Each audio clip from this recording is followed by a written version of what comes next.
A well-regulated militia being necessary to the security of a free state. The right of the people to keep and bear arms shall not be infringed. Welcome to another edition of Bearing Arms, Cam and Company. My name is Cam Edwards. Let's get right to it. Big news on Capitol Hill. The budget negotiations continue with Donald Trump's big, beautiful bill. We are expected to have the House Rules Committee start to mark up his portion of the reconciliation bill. I think they're scheduled to meet at 1 a.m. Wednesday morning. It's going to take hours and hours to go through this bill. And as we were talking with NRA Iowa Executive Director John Comerford last week, after the House Ways and Means Committee approved their portion of the budget, which zeroes out the transfer tax on suppressors, but keeps suppressors on the National Firearms Act as restricted items. Doesn't do anything to reduce the tax on short-barreled firearms. There are efforts underway to expand the language that was included by the House Ways and Means Committee. And the Rules Committee is the best vehicle to do that. So on Friday, the House Budget Committee rejected the reconciliation bill. There were negotiations over the weekend. The bill ended up passing out of the Budget Committee.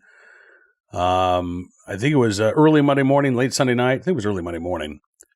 After several members of the House Republican caucus voted present, they weren't on board with all of the changes. They want to see more changes done, including some of the changes related to suppressors and short-barreled firearms. But they allowed that bill to proceed to the Rules Committee, knowing that there are going to continue to be discussions, and there have been discussions ongoing. In fact, the President Donald Trump getting involved in those discussions now.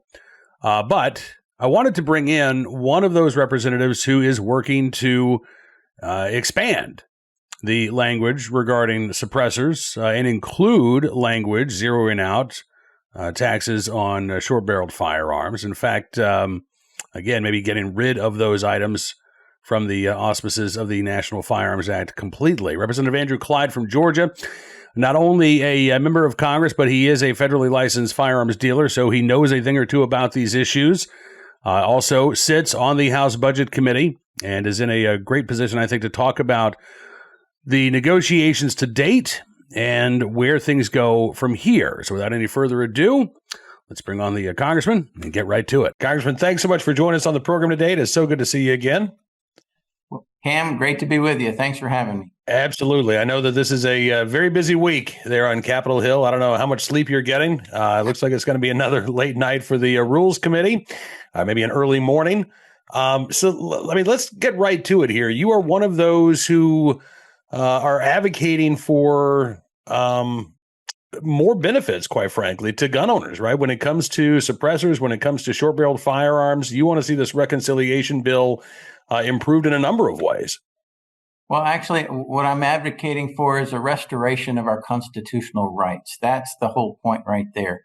We've got an issue now. In fact, for the last 90 years, we have been suffering under the draconian National Firearms Act, which taxes a constitutional right. Now, think about it. We have a $400 short shotgun. It has a $200 tax on it. I mean, that is absolutely ridiculous. You know, in 1819, Chief Justice of the Supreme Court, John Marshall, said the power to tax includes the power to destroy. If you can tax something, you can destroy it. So if you can tax a constitutional right, then you can destroy that constitutional right. You can raise the tax so high that people cannot afford to pay it, and therefore they have no constitutional right. So is it really a constitutional right? It's not if you can tax it. So this is a perfect opportunity with this reconciliation bill to eliminate the taxation of an unalienable constitutional right, which should not be there in the first place, but it's there, so we've got to do something to get rid of it. And this is the perfect opportunity. We can do that for suppressors, $200 tax stamp on the transfer and making tax. We can do that on short-barreled rifles, short-barreled shotguns, and AOWs, any other weapons, also that are short barrels. So we should be able to do this because we don't need any Democrat votes in the Senate. We can bypass the filibuster through budget reconciliation. And eliminating the taxation is the perfect fit for budget reconciliation, because in order to pass what's called the Byrd Rule in the Senate, which is a measure of, is it policy or is it taxing? Well, this is taxing. So if you remove the tax, then you can include, or if the bill removes the tax, then it is correct to include it in the bill. And we can eliminate the Senate filibuster, so we can do this with only Republican votes. It should be a no-brainer for folks here in Congress to do this.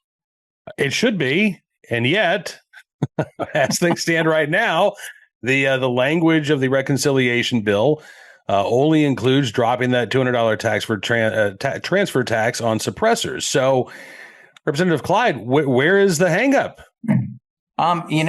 That's the question I've been asking leadership. So everybody that hears your voice right now and sees what you're doing and hears me needs to be calling our leadership, calling their representatives and saying, hey, we want you to eliminate the tax on suppressors and short barrels. That's as clean as it gets right there. Eliminate that tax and restore our constitutional rights, that have been denied us for the last 90 plus years.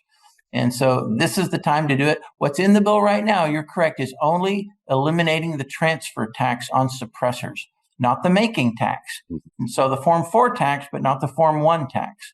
And then you also have the registration that has to be dealt with, because the registration database is a database of the tax. When the two go together. If you eliminate the tax, there's no foundation for the database. All right. And so that's the whole point right there. And we need to do that. We need to eliminate it. I'm working hard to ensure that we get rid of both the making and transfer tax of suppressors and eliminate the registration, so it is no longer a National Firearms Act weapon. And I'm also doing that for short barrels as well. We've got more progress on suppressors than we do on short barrels, but we need both right now. What, if you don't mind me asking, what are you hearing from leadership? Because I know that you sit on the Rules Committee, right? No, I don't. I'm sorry. I'm on the budget. On the Budget Committee, excuse me. Yes. And you were one of those who voted present because you were not satisfied with the current language of the reconciliation bill. So what conversations can you tell us that you've had with leadership, and do you feel like progress is being made? Well, I think progress is being made on suppressors. All right. We've had conversations, asking of leadership, number one, if you're going to do the transfer tax, you've got to do the making tax and you've got to do the registration, because doing one without the other two just doesn't make sense and really is kind of a quarter of a win. It's not a win, or not a full win at all, because suppressors still stay as a restricted firearm within the National Firearms Act, because you still have the making tax on them. So that's a big issue right there. I think I'm cautiously optimistic that we will gain that win. All right. Haven't seen the text yet. So until we actually see the text, all right, then and they agree to that text, then as leadership says, nothing is for sure right now. Anything in what's called a manager's amendment. That manager's amendment will be voted on in rules. So I'm expecting, at 1 a.m. tomorrow morning. So I'm expecting to see that manager's amendment sometime late this afternoon or early this evening.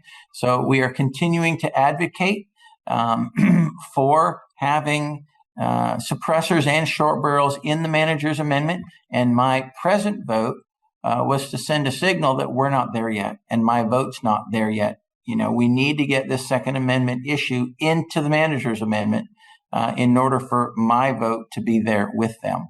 I was going to say, is that a red line for you then on the reconciliation bill as a whole? Well, I haven't drawn any red lines just yet, but it's a possibility. It certainly is. Okay.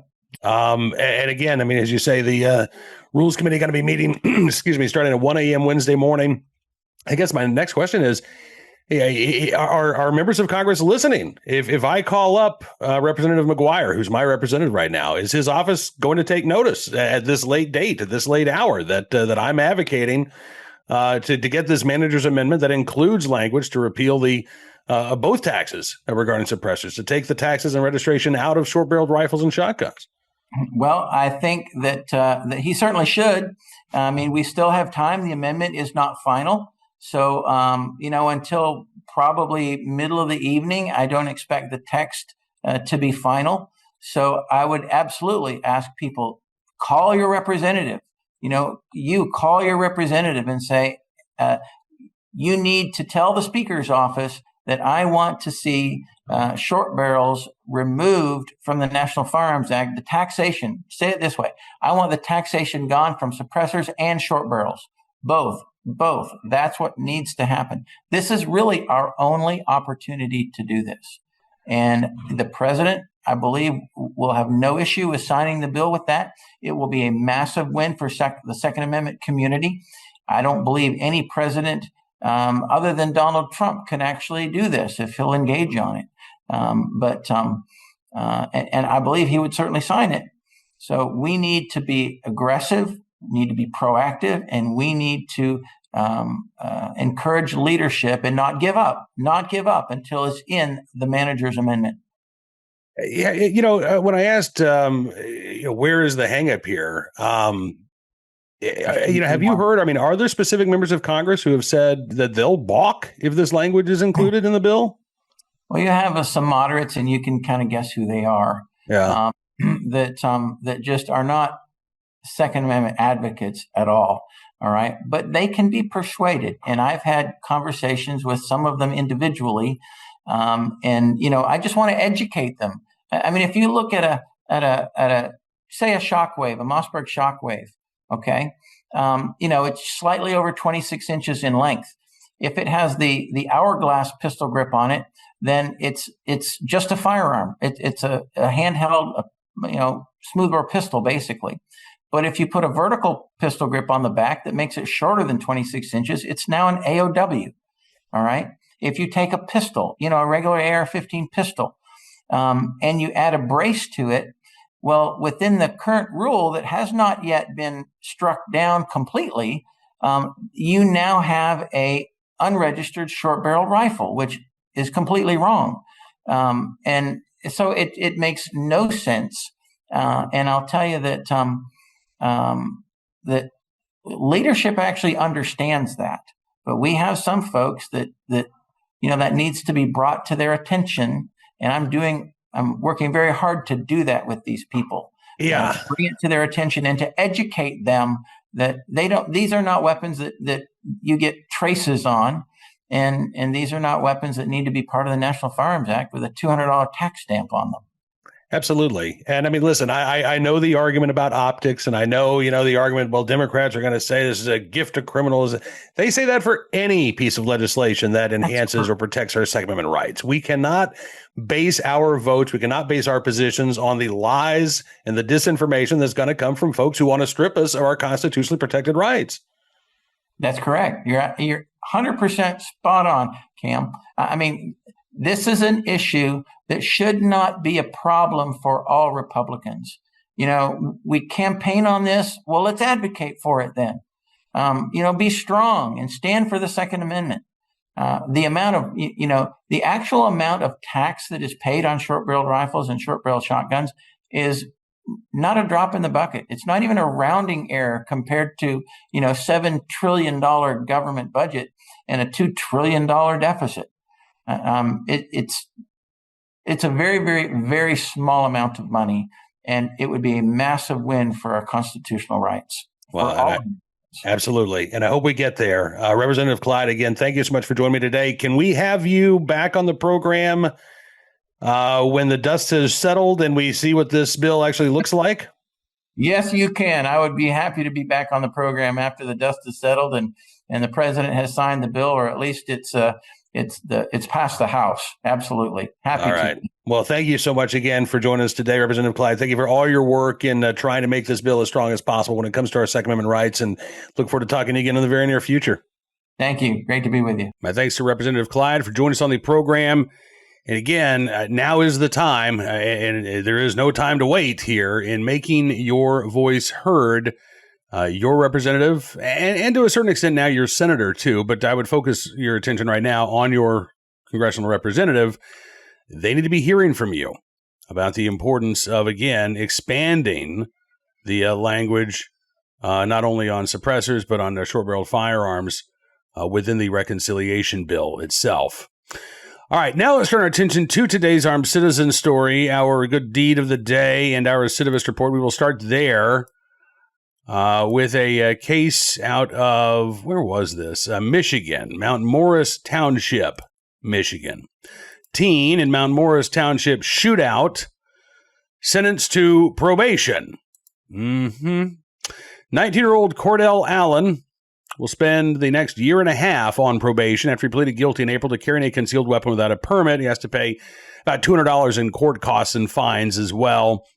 The judge in this case ordered Allen to get a job of at least 30 hours a week as part of his sentence.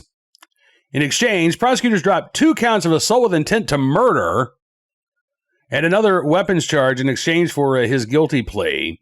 Investigators say that Allen, along with 19-year-old Amarian Kane and others, were riding in an SUV that pulled up to a home in Mount Morris Township on June 25th of last year.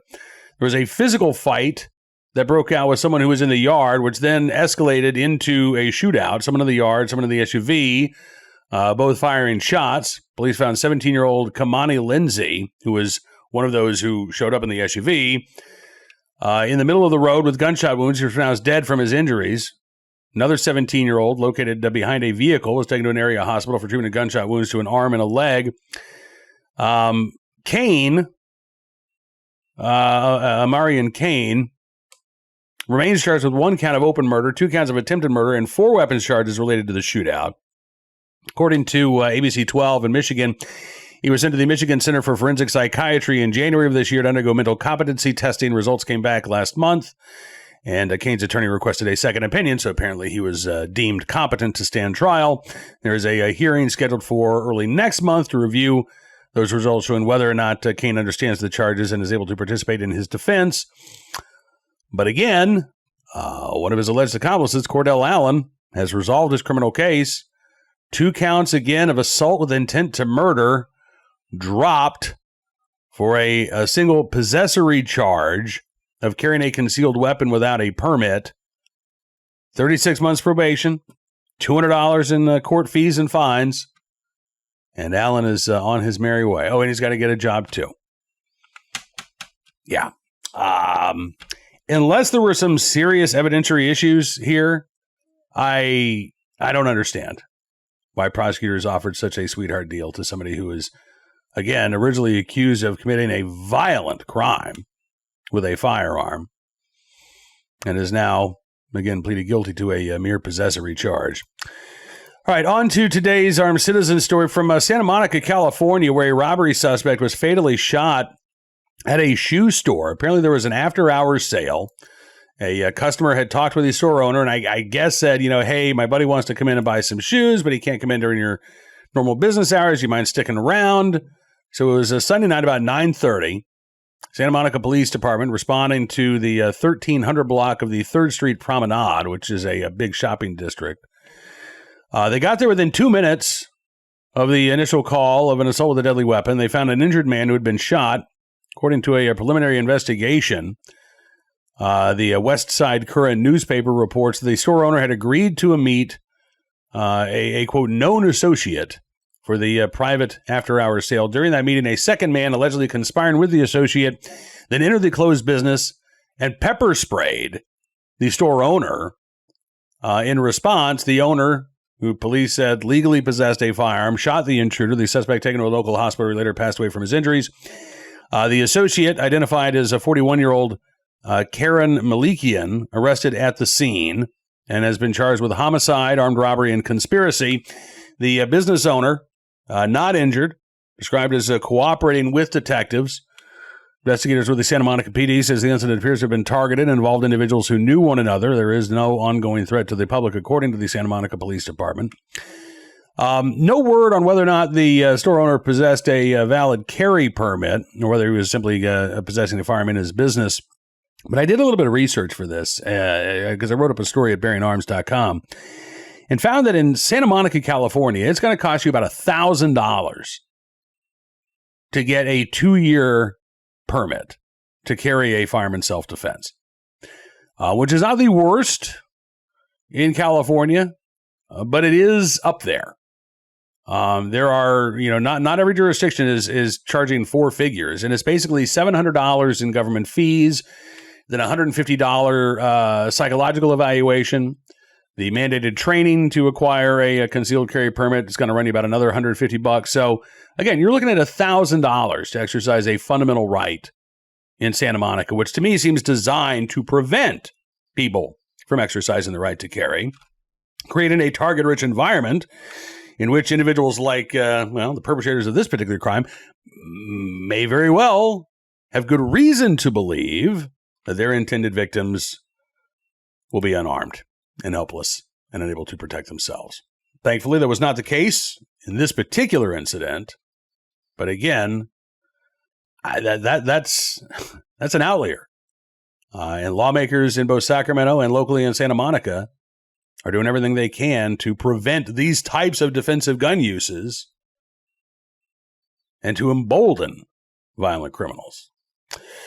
All right, finally today, on to our good deed of the day, in the right place at the right time, willing and able to do the right thing. A man in Owensboro, Kentucky, who just happened to be right there on the scene when a 62-year-old man suffered a cardiac event there on the Owensboro riverfront. 62-year-old Tim Mulligan, back on May 11th, at about 5:30 in the afternoon, collapsed there while he was out on a walk with his wife, Donna. A guy named Jacob Ranson, who just happened to be nearby, ran over to help. First, he called 911. Then he started administering CPR. Dispatchers were telling him, here's what you do. Because I don't think Ransom knew how to perform CPR, so he's following the advice of the dispatchers. Ranson said he had gone to the riverfront with his wife and newborn child. They'd been stuck inside the house for several days, and he said, I heard a thud. And I turned around and he was lying face down on the ground. He wasn't breathing. He was purple. So they asked me if I knew CPR, talking about the dispatchers. I said no, but they walked me through it, and I just kept going until the EMTs took over. According to Ranson, the paramedics arrived pretty quickly, were able to use a automated external defibrillator to restore Mulligan's heartbeat. He was placed on a ventilator, admitted to Owensboro Hospital, where he was in critical condition for over 24 hours.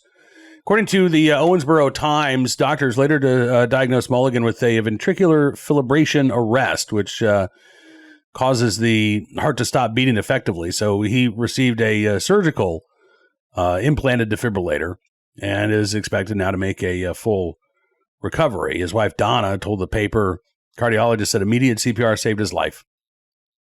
She said, we've always walked that path near the fountains on the weekends, and Jacob just happened to be there that day. We call it divine intervention. Tim Mulligan says he owes his life to his wife and to Jacob, calling Ranson his angel. So the whole thing was a miracle, and I give all the glory to God. The two families actually reunited in the hospital, and according to the Owensboro Times, they plan to stay in touch, talking about getting together for dinner. When Mulligan gets out of the hospital, Tim Mulligan said, when I finally met him, we hugged, he cried. He was just so relieved. We are definitely friends now. And Jacob Ranson, who works in the distillery business, in no formal medical training, said that this was a life-changing experience for him. He said it was all a blur, but I knew I had to do something. You never know when you'll be the one in that moment. I believe that I was put in the right place at the right time. So there you go. I happen to agree. But again, it wasn't just about being there. It was about being willing to step up, right? Not just the right place at the right time, but willing and able to do the right thing as well. And Jacob Ranson, we thank you for your very good and life-saving deed there on the Owensboro waterfront.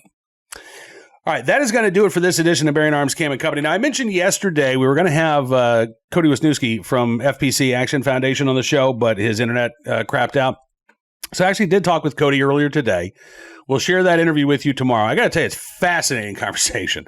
Not only about Cody's recent piece of the Washington Examiner on why obliterating the ATF doesn't actually address the underlying issues here, but a fascinating discussion about a case dealing with the right to carry in the state of Texas and the bizarre argument deployed by Texas Republican Attorney General Ken Paxton to throw this lawsuit out of court. So I'd encourage you to check out that conversation with Cody Wisniewski tomorrow on Bearing Arms Cam & Company. Would also encourage you to check out bearingarms.com throughout the day. We're keeping you up to date on all of the latest Second Amendment news and information from all across the nation. We've got a gun storage mandate that is on the move in Maine. We've got more legal updates for you as well, including an FPC challenge to a gun-free zone in the Empire State of New York, and much more. So be sure to check it out again at bearingarms.com if you like what you see. Would also encourage you to become a VIP Gold, or VIP Platinum member. Just use the promo code FIGHT, and you can get 60% off your savings. You'll get all kinds of benefits at every tier of support. But no matter which tier you choose, you will be supporting the independent pro-Second Amendment journalism that we're doing at Bearing Arms. And for that, we are exceedingly grateful. So thank you again. Enjoy the rest of your 2A Tuesday. I'll be on Newsmax with Carl Higbee this afternoon. But I will see you back here tomorrow for the Wednesday edition of Bearing Arms Cam & Company. Until then, be well. Be safe and be free.